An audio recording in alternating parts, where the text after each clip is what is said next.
বৰে গছে পা বান্ধৈ ইফালে ধুলৰ মা বান্ধৈ ইফালে পেপাৰ মা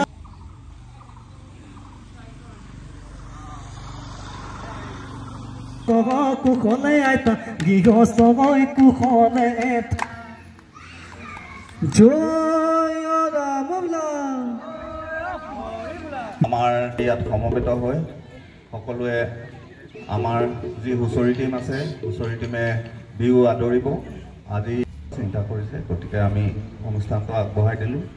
এতিয়া আমাৰ হুঁচৰি টিমে হুঁচৰি দল যি আছে পোনপ্ৰথমে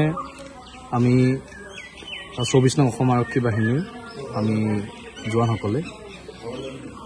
সমগ্ৰ অসমবাসীকে আমি আজি পহিলা বহাগৰ দিনটোতে অসমীয়া নৱবৰ্ষৰ শুভেচ্ছা জনাইছোঁ যিহেতু বিহু যিহেতু আমাৰ বাপতি সাহোন আমি এই বাপতি সাহোনটিক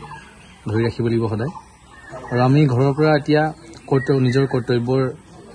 বাবে আঁতৰি আছোঁ ঘৰখনৰ পৰা নিজ ঘৰখনৰ পৰা নিজ গাঁওখনৰ পৰা সেয়েহে আমি ইয়াতে অনুষ্ঠুপেকে হ'লেও আজি আমি হুঁচৰি পালন কৰিছোঁ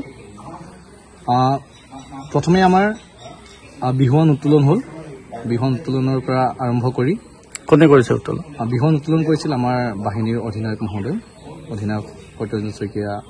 ছাৰে তাৰপাছতে আমাৰ গাঁৱৰ যি ওচৰৰ আমাৰ গাঁৱৰ যি জ্যেষ্ঠসকল আছিল আশীৰো ঊৰ্ধৰ জ্যেষ্ঠসকল তেওঁলোকক মাতি আনি তেওঁলোকক বিহুৱানেৰে সম্বৰ্ধনা জনোৱা হ'ল তাৰ পাছতেই আমি হুঁচৰি যোৱা হ'ল আমাৰ বাহিনীৰ যি জোৱানসকল আছিল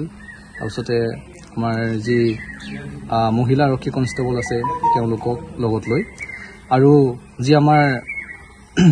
ফেমিলি আৱাসগৃহৰ লোকসকল আছিল তেওঁলোকো আছিল আমাৰ লগত সকলোৱে আমি মিলি পানি হুঁচৰি জুৰিলোঁ তাৰ পাছতেই আমি চিৰা জলপান দৈ মিঠৈ তেনেকৈ আমি খালোঁ আৰু এনেকৈ আমি আচলতে পহিলা বহাগৰ দিনটো ঘৰৰ পৰা আঁতৰত থাকি হ'লেও আমি উদযাপন কৰোঁ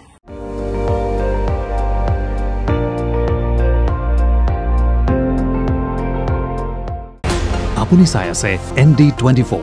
সৰ্বশ্ৰেষ্ঠ নহয় সৰ্বোত্তমৰ দৌৰত